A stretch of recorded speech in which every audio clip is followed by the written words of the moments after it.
She wasn't sure how close to sit, but he pulled a desk/chair toward him so the two right-handed desks faced each other like yin and yang.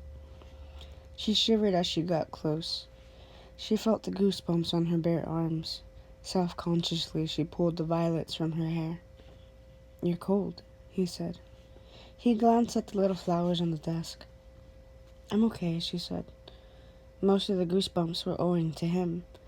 She looked around at the piles on the stools and chairs and desktops. He pulled out a white sweatshirt with a falcon on it and held it out to her. She put it over her shoulders but did not contend with the sleeves or zipper. "Do you know what happened?" she asked, leaning forward, her hair brushing past her shoulders so it almost touched his hands. He spread his hands out flat on the desk as she'd seen him do many times in English class. They were the hands of a man and not a boy. He seemed to be studying them for something. Some juniors crashed and vandalized the senior lounge and hallway. A couple of them had knives and there was a fight. I think 2 of them got cut and 1 kid got stabbed. I saw him. He was lying on the ground. He nodded. "He'll be all right. It's his leg.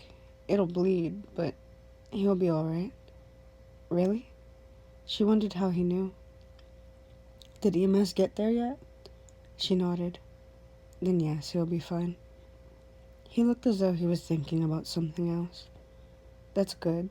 She believed him whether he deserved it or not, and it made her feel better. Her teeth were chattering, so she closed her mouth to make it stop. He leaned down and lifted something from a bag on the floor. It was a bottle of bourbon, half full. Somebody left their stash.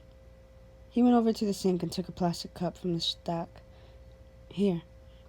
He was pouring it before she said yes or no. He put it on the desk right in front of her, leaning so close she could feel his warmth. She felt breathless and light in her head. She put her hand to her warm throat, knowing it was turning red as it did in moments of deep agitation. "I didn't realize you were here," she said, forgetting to think how she revealed herself by saying so. He nodded. "I came late. I heard the screaming all the way from the parking lot. I wanted to see what was going on."